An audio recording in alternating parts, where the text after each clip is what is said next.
যে আপনাকে নিয়ে অনেক কৌতূহলের জায়গা আছে। আপনি ইদানিং খুব গণমাধ্যমে প্রমিনেন্ট, বেশ মনোযোগ পাচ্ছেন। এই বিষয়টি আপনার কি মনে হয়, কেন, এবং এটি আপনি কি উপভোগ করছেন কেমন? জি, আসসালামু আলাইকুম।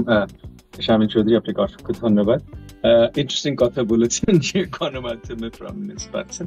আসলে আমাদের কাজের আকার পরিধি এমন কিছুই বদলায়নি, তবে সরকার বদলে গেছে। এবং সরকার বদলে যাবার জন্য সরকারের যে প্রবণতা ছিল যে সরকারের বিরুদ্ধে যারা কথা বলে তাদেরকে হয়তো কিছু রোধ করতে চেষ্টা করা, একই সাথে গণমাধ্যম অনেক ধরনের সেলফ সেন্সরশিপে নিয়োজিত ছিল গত 15 বছর, সেটাও আমরা জানি।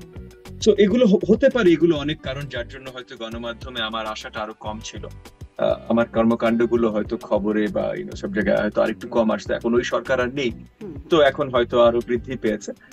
এটা আমি সাধুবাদ জানাই যে গণমাধ্যমের একটা স্বাধীনতা এসেছে, যে তারাও সবকিছু তাদের মতো করে তাদের পছন্দ মতো কভার করতে পারে।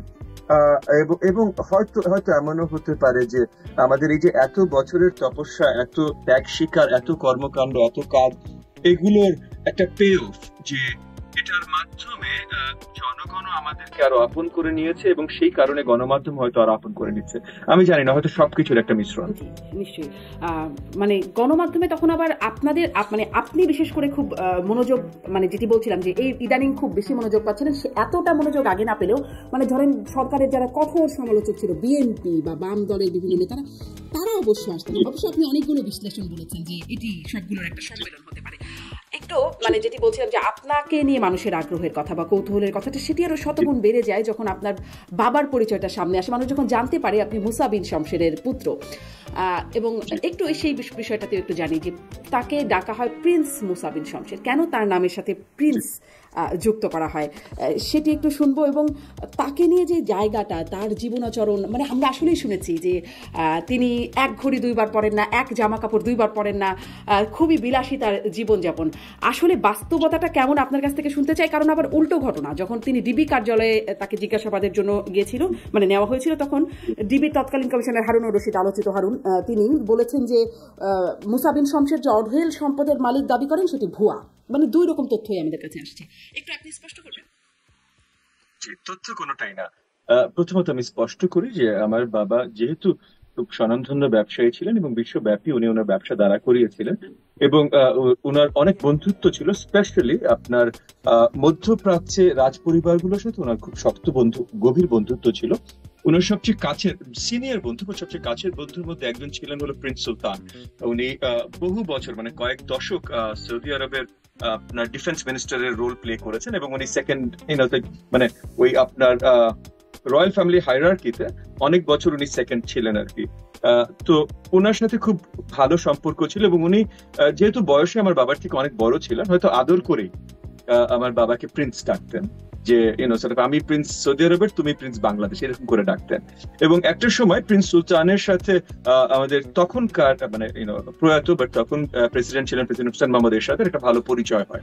এই পরিচয়ের সাথে যদি আমার বাবা সংযুক্ত ছিলেন তাদের দুজনের পরিচয়ের মধ্যে, কিন্তু ওই পরিচয়ের পর যখন প্রেসিডেন্ট হোসেন মোহাম্মদ এরশাদ দেখেন যে প্রিন্স সুলতান আমার বাবাকে প্রিন্স মুসা বলে ডাকেন, তখন উনিও একটু কৌতূহলী হন, উনিও এটা মজা পান। তারপর থেকে উনিও প্রিন্স মুসা বলে ডাকা শুরু করেন। আমার বাবার সাথে প্রেসিডেন্ট বা আর্মি চিফ হবার আগে থেকেই প্রেসিডেন্ট হোসেন মোহাম্মদ এরশাদের একটা ভালো সম্পর্ক ছিল। এগেন উনিও আমার বাবার থেকে বয়সে বড় ছিলেন, সো সিনিয়র বন্ধু ছিলেন এক সময়। পরে তো প্রেসিডেন্ট হলেন, তখন তো সব এভরিথিং চেঞ্জেস। বাট উনিও এই জিনিসটা খুব সুন্দরভাবে নিয়ে উনি ঢাকায় এসে আমার বাবাকে প্রিন্স মুসা বলে ডাকা শুরু করলেন। হ্যাঁ, পরে একসময় তো ওইখান থেকে গণমাধ্যমের ভিতরে ছড়ানো প্রিন্স মুসা, কেউ তো আর প্রেসিডেন্ট এরশাদকে যে জিজ্ঞেস করবেন না যে আপনি কেন প্রিন্স মুসা বললেন, সো ওখান থেকে প্রিন্স মুসা ছড়িয়েছে।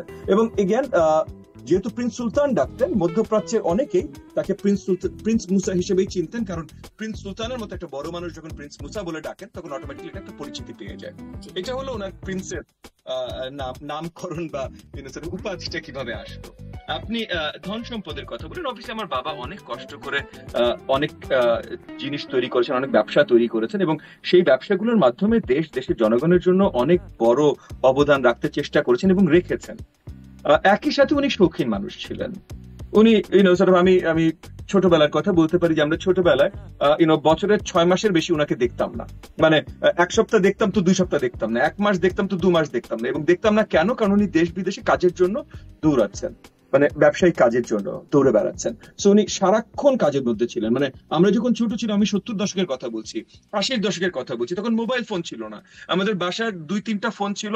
স্পেশালি আমার বাবার রুমের যে ফোনটা, বাবা যখন দেশে থাকতেন একটু পর পর বাজতো, একটু পর পর বাজতে থাকতো। মানে যখন বাজতো না আমরা ধরে নিতাম যে বাবা ফোনে কথা বলছে বলে বাজছে না, একটু পর পর বাজতো। সো এই যে যে ব্যস্ততাগুলো ওনার ছিল, এত কিছুর ভেতরে ওনার অবভিয়াসলি একটা শৌখিন মানুষ, শখও ছিল।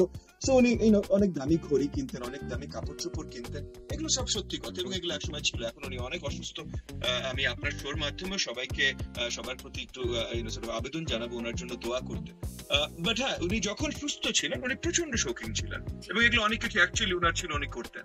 আর আপনি হারুনের কথাটা যেটা বললেন, এটা নিয়ে আমি বেশি কথা বলতে চাই না, শুধু এতটুকুই বলবো যে এই ধরনের কিছু পিচাস ফেলে রেখেছিল শেখ হাসিনা, যাদের শেখ হাসিনা লেলিয়ে দিত সম্মানী লোকজনকে অসম্মান করবার জন্য। এবং আপনি যদি একটু ওই জায়গাগুলোতে একটু ফেরত যে নিজেরাই জার্নালিস্ট হিসেবে একটু দেখেন যে কোনো কারণ খুঁজে পাওয়া যায়নি যেই কারণে ওই বয়সে ওরকম অসুস্থ অবস্থায় আমার বাবার মতো সম্মানী একজন লোককে টেনে ডিবি অফিসে নিয়ে যেতে হয়। মানে কোনো দোষ বের করতে পারেনি, কোনো কিচ্ছু বের করতে পারেনি। এবং তখন উনি already more than 10 years retired, উনি অসুস্থ, দেশের জন্য এত বড় অবদান রাখে একজন ব্যক্তি। আপনার যদি প্রশ্ন করতে হয়, আপনি তো তার সাথে দেখা করে প্রশ্ন করতে পারতেন। মানে আপনি লিগালি যদি বলেন তাইলে অসুস্থতার খাতিরে সেটা করতে পারতেন না। হারুন যেটা চেষ্টা করেছিল হলো যে সে নিজে একটু ওই যে পিআর পয়েন্টস পাবার জন্য, মিডিয়ার সামনে আসবার জন্য। এবং এগেন আমাদের মিডিয়ারও কিছু যে দোষ নেই তা না, সব ক্যামেরা দৌড়ে যেত হারুনের কাছে। হারুন যাকেই ভাত খাওয়াবে সেই ভাত খাওয়ানোর ফটো আর ভিডিও নেবার জন্য সব টিভি ক্যামেরা, সব নিউজ পেপার চ্যানেল চলে যেত। পছন্দ করতেন হয়তো জিবি হারুন, খ্যাত হারুন রশিদ।